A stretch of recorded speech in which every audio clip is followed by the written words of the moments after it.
Hi friends, எல்லோரும் எப்படி இருக்கீங்க? இன்றைக்கி நம்ம சிந்து சிங்கிங் கிச்சனில் கறி தோசை எப்படி செய்கிறதுன்னு பார்க்க போகிறோம். வாங்க எப்படி செய்கிறதுன்னு பார்க்கலாம்.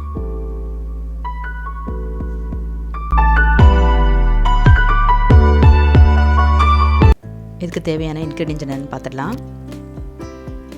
தோசை மாவு, நெய், இது கீமா கறி. இந்த டிஷ்ஷோட டிஸ்கிரிப்ஷன் நான் கீழே கமெண்ட்டில் கொடுக்குறேன். வெங்காயம், கொத்தமல்லி, பெப்பர், 2 முட்டை, இது அதோட கிரேவி. ஃபஸ்ட்டு நம்ம ஒரு தோசை தவாவை ஹீட் பண்ணிக்கலாம்.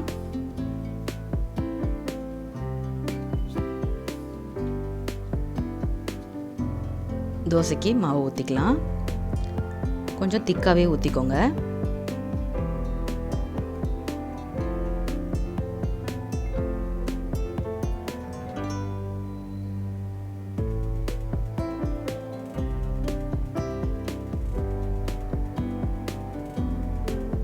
கொஞ்சமாக நெய் ஊற்றிக்கலாம்.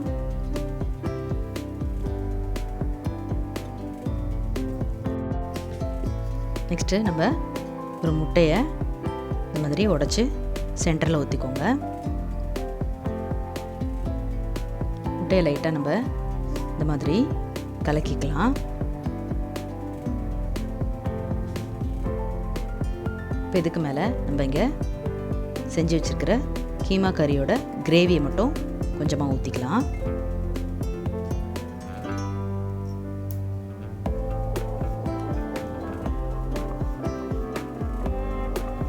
எல்லாத்தையும் கொஞ்சம் நல்லா மிக்ஸ் பண்ணி எல்லா இடத்துலையும் படுற மாதிரி நல்லா ஸ்ப்ரெட் பண்ணிக்கலாம்.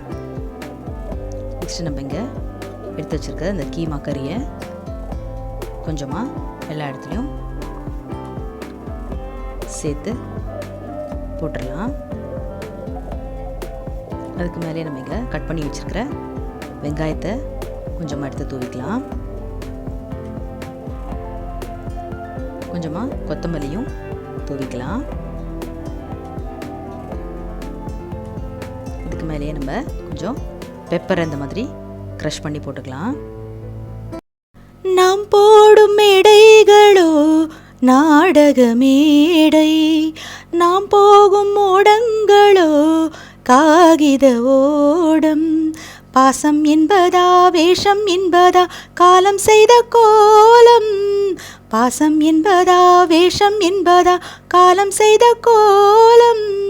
கூடி வாழ கூடு தேடி ஓடி வந்த ஜீவன், ஆடி பாட காடு தேடும் யார் செய்த பாவம்.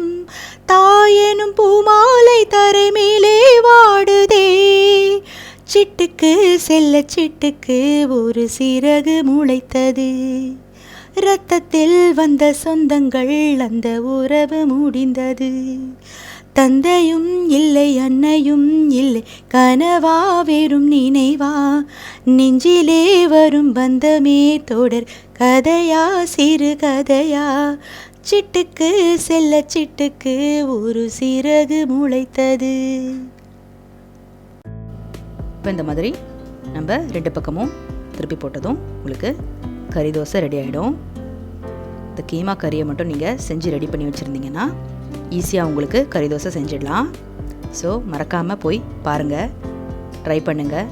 சிந்து சிங்கிங் கிச்சனுக்கு லைக் பண்ணி ஷேர் பண்ணி சப்ஸ்கிரைப் பண்ணிவிடுங்க. பெல் ஐக்கானையும் ப்ரெஸ் பண்ணிவிடுங்க. Thank you all. பாய்.